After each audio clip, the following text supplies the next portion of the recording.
Alrighty, thanks for tuning in.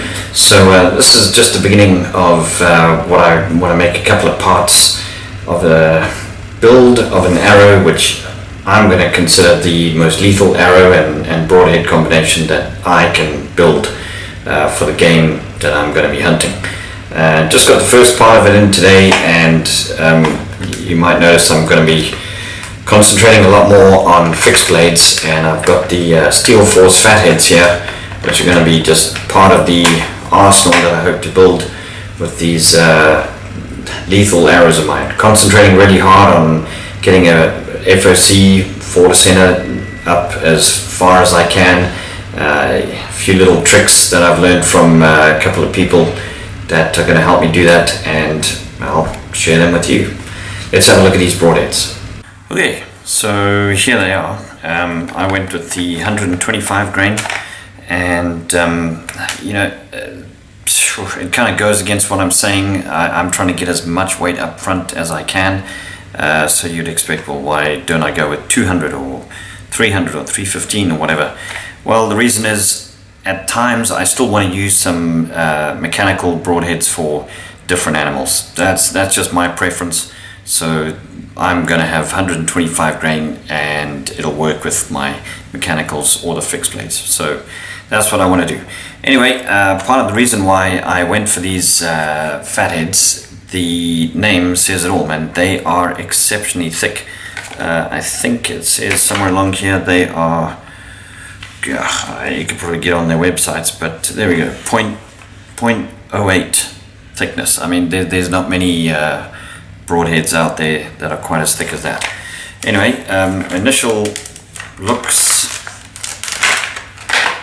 they seem pretty robust. Alright, let's get those out of the way. So sure, it is a very, very thick blade. I have not felt a fixed blade that's quite that thick. That's pretty impressive, and that is very, very sharp out of the pack. Let's see. Oh, look at that. Yeah. So, believe it or not, that is when they say shaving sharp out of the pack, that is without a doubt true. What I do notice, these little bleeder blades, and I honestly not a huge fan of bleeder blades, they are a lot thinner compared to the main blade. So if anything's going to break, I'd say those are going to come out first. I think I saw on their website they got some replacements, but yeah, I personally think they could have made those a little tougher. Little rubber ring over here, which I don't think you need. Ouch.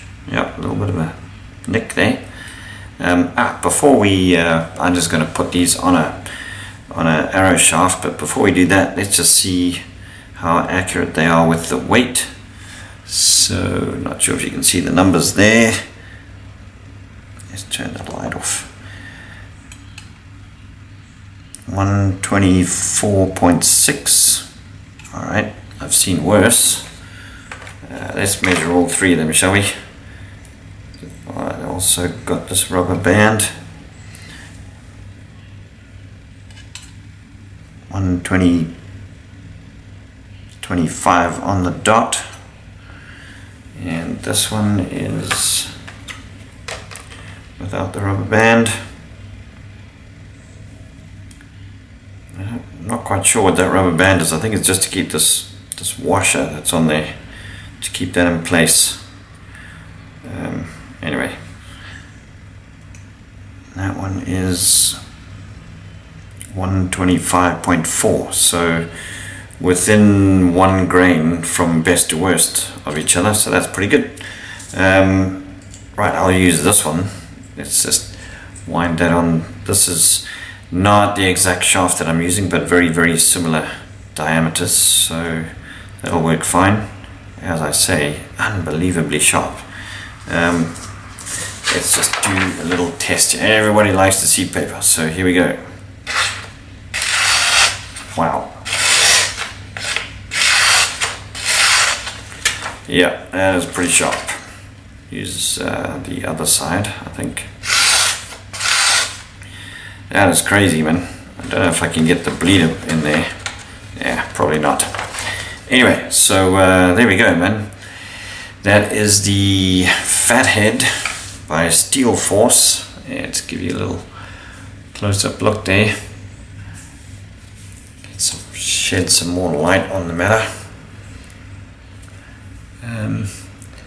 Very impressed, man. Hopefully the next time you see these, they will be all red. One last thing before I go. If you're hoping to see these broadheads shot through some steel or planks of wood, ballistics, gel, water jugs, anything like that, it's not going to happen. I intend to test these on animals, and if I'm lucky enough to get any, I will let you know how they work on something that they were intended to be shot at. I guess the proof is in the blood trail.